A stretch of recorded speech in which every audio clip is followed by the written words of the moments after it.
Let's talk now about setting goals. Of all the things that really helped transform my life, when I was 25 years old, met my mentor, that original mentor, Mr. Earl Schoaf. Goal setting really did wonders for me. The subject came up when Mr. Schoaf said to me, "Mr. Rohn, let me see your current list of goals." And he said, "Let's go over them." He said, "I've got some experience, and let's talk about it. Maybe I can give you some help." And I said to him, "I don't have a list." He said, "Wow. If you don't have a list of your goals," he said, "I can probably guess your bank account within a few $100s, which he did. And that got my attention. So here was my response. "You mean to tell me if I had a list of my goals, it would make a difference in my bank account?" He said, "A drastic difference." So that got my attention. I thought, well, I've got to learn how to set goals. And when I learned it, it changed my life forever. Now I've been teaching it now all these years, trying to help people get a better vision of the future. Okay, so make this note. The future's where we're going. You know, the past is where we've been, the present is where we are, and the future is where we're going. And if we can capture this moment in time from our past to now, and then from now to a future more well-designed, with better objectives and better purpose for ourselves, our family, our business, our investments, everything else, then this moment in time will have become extremely valuable. So let me give you first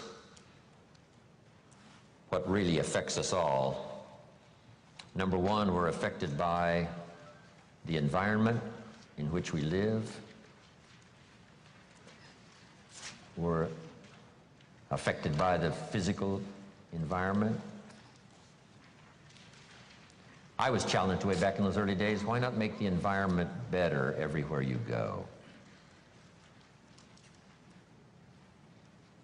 I learned, Mama taught, turn off the lights when you check out of your hotel and you leave the room. Before you leave, turn out the lights. And I thought, why do that? And here's what she said: to make a contribution that's so easy. Wow. And if you could make a contribution that is so easy, that didn't cost you any money, and didn't cost you any time, didn't cost you a piece of your life, why not make the contribution that's easy? Because if everybody did it, think of how much we would conserve. Someone says, well, yes, but the hotel benefits if you turn out all the lights. And here's the answer that sophisticated people always have: who cares who benefits? If it benefits the hotel, and if everybody did it, probably the cost of the hotel room would come down. So every benefit you can give, every benefit you can share, because here's what happens. If you learn to give, you will what? Receive. Maybe not in the manner in which you gave, maybe not in like kind. Someone will save energy for you because you saved energy for them. But in some mysterious ways, it always comes back to us. If you give, you will receive. In fact, here's what it says, that for the uneducated is a little bit strange. It says it's better to give than it is to receive. Now, see, if you didn't understand, you would say, that doesn't quite make sense. Surely it would be better to receive than to give, and the answer is no. It is much better to give than to receive. And here's why. It's what we call having intelligent self-interest. Nothing wrong with self-interest as long as you do it the intelligent way. Here's the key. Giving, it's better to give than it is to receive, because giving starts the receiving process.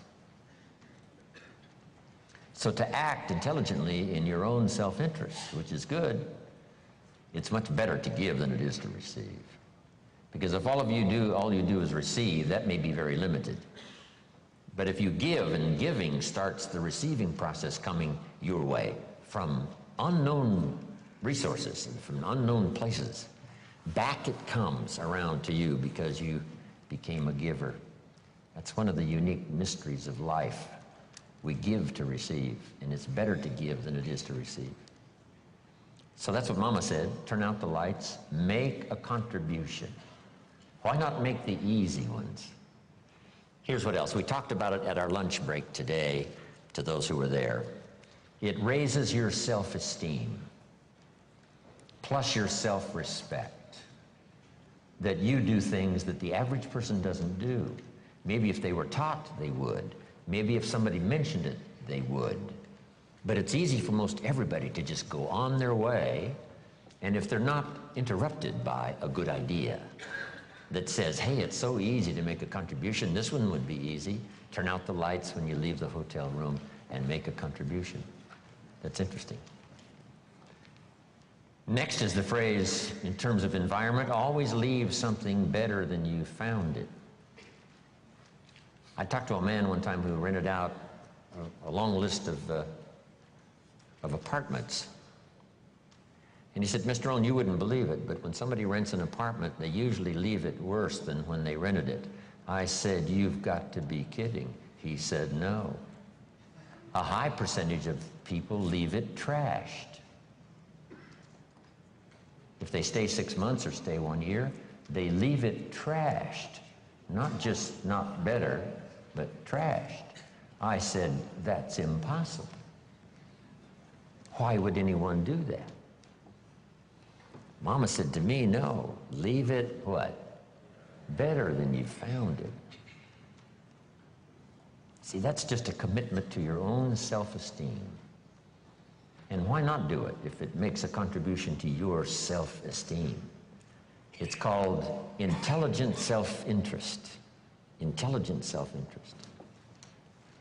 Self-interest says, I wish to be ruler over many. And intelligent self-interest says, I understand how to do that. Be faithful when the amounts are small. If you'll take care of the few, we will someday give you a position of very high importance over many. But if you don't be disciplined when the amounts are small, why would we trust you when the amounts are large? Brian mentioned that earlier.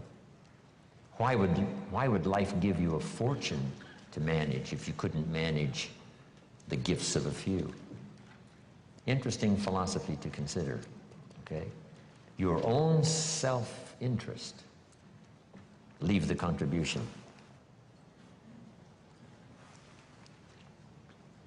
I'm even aware of it when I leave a restaurant and I get me a toothpick, right? And you take off the little cellophane off the toothpick.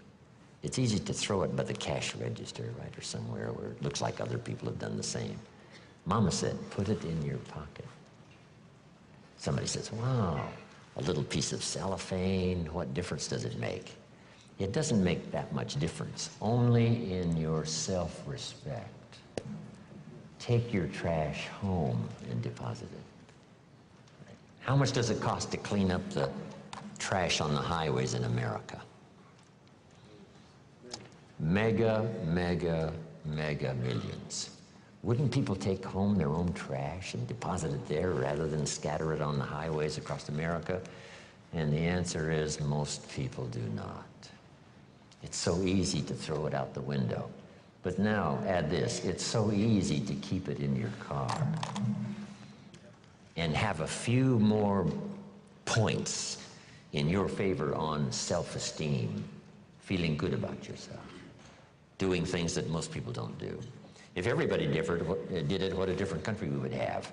But it doesn't really matter. You say, well, if everybody's going to do it, why shouldn't I do it? And the answer is for your own dignity and for your own self-esteem. You do things that most other people allow themselves to do that you don't do. And so when I talk about the environment, now we're affected by the political environment and the social environment, and we're affected by the economy environment.